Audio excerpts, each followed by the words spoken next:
Hey guys, and welcome back to another episode of the Computer Man. On today's edition, we're going to be talking about the new versions of iOS 10, watchOS 3, macOS 10.12, and what to expect at WWDC. So let's get things started off with iOS 10. iOS 10 will be the 10th major version of the iOS operating system, and in this version, it's going to have a overhaul redesign. We're hoping to get a new dark mode. We are going to be getting an iCloud voicemail service that will use Siri.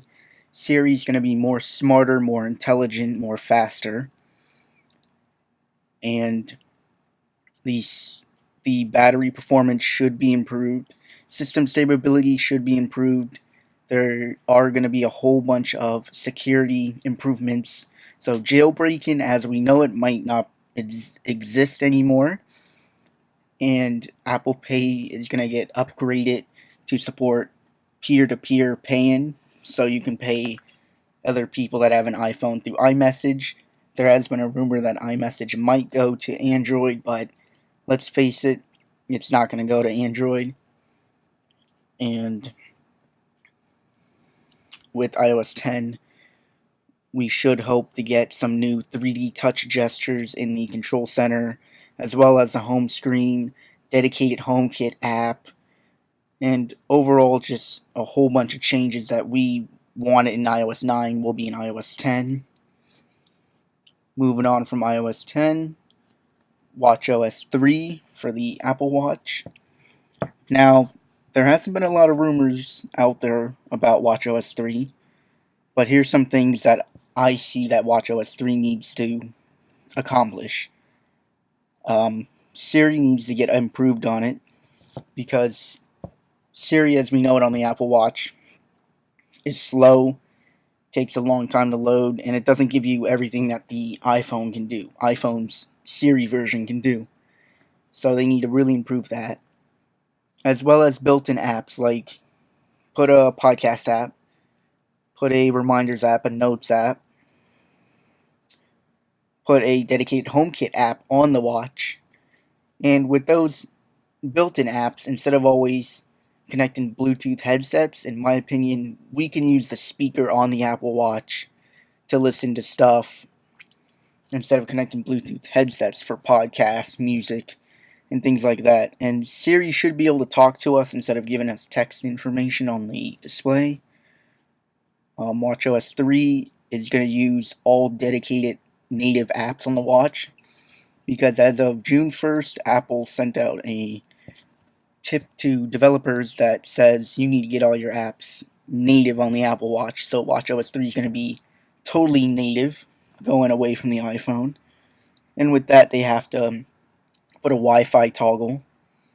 And for the down in the core of the OS, instead of using all the system resources, they can lower it to use less of the resources in the Apple Watch.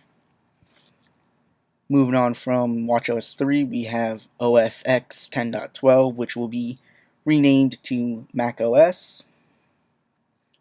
And macOS will now include Siri built into it, and other improvements like a system-wide dark mode, probably. Night Shift might be making it there. A dedicated news app might be there. Dedicated podcast app.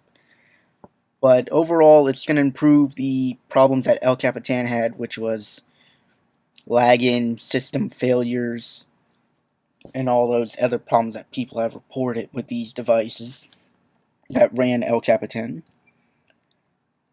And other things we can expect at WWDC are maybe a new MacBook Pro that will have a OLED touch screen at the top where the function keys are at, replacing those, and 4 USB Type-C with the Intel Skylake architecture, and the new NVIDIA Polaris GPUs.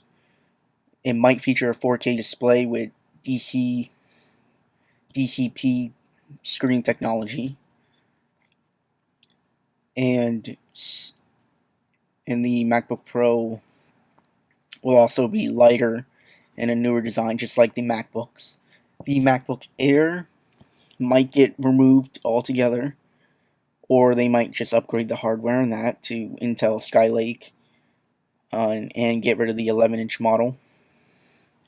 There might be a 13-inch MacBook coming out, and for the other Macs like the Mac Mini, we might see a Mac Mini improvement because the Mac Mini hasn't gotten upgraded since 2014, my bad. So the 2016 version of that will include USB Type-C, Thunderbolt 3 technology, because the MacBook Pro 2016 model will have Thunderbolt 3 built into the USB Type-C, so if they bring that technology over to the Mac Mini, that would be great. And otherwise, that's all we can really expect is just new software, maybe a new Apple Watch, maybe not. And that's everything I have to talk to you guys about WWDC. And just want to let you guys know, if you like this video, give it a like. Dislike it, give it a thumbs down. Subscribe.